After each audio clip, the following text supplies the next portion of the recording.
Sa panig ng Lakers, may isa pang bagong mukha na makakapasok sa training camp.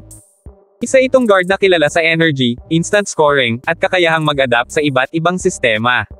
Samantala, pumasok sa roster si Nate Williams, isang 6'5 guard na may karanasan na rin sa NBA at G League.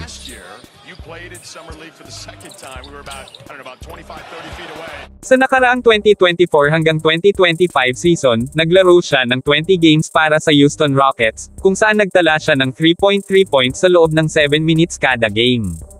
Bagamat limitado ang kanyang role, nakilala siya bilang isang spark plug na nagbibigay ng quick offense kapag binibigyan ng pagkakataon. Mas kapansin-pansin ang kanyang performance sa G League.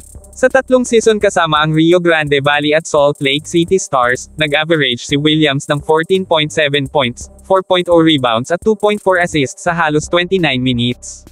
Sa University at Buffalo kung saan siya naglaro ng 4 na taon, nakilala siya bilang primary scorer, at sa kanyang senior season umabot siya sa 19.1 points per game at nakakuha ng All-MAC First Team honors.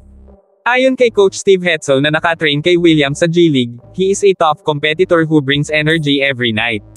His ability to attack closeouts and knock down shots from the perimeter makes him valuable off the bench. Kung ikukumpara kay TVN Jones na na-wave, mas consistent ang offensive skill set ni Williams. Si Jones ay athletic wing pero kulang sa shooting consistency, bagay na naging dahilan para mas piliin ng Lakers si Williams.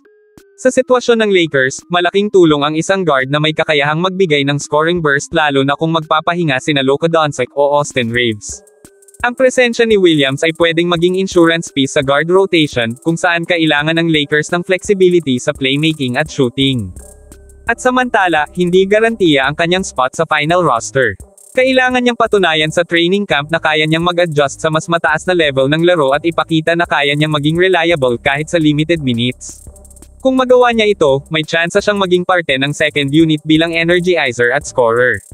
Sa kabuuan, ang pagkuha kay Nate Williams ay isang low-risk, high-reward move.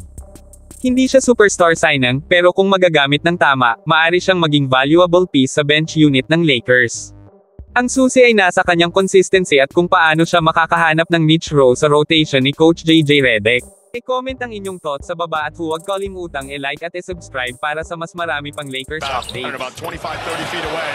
And an opportunity in Houston. Williams hits the under Brian Keith, longtime NBA assistant. Blazers. Yep.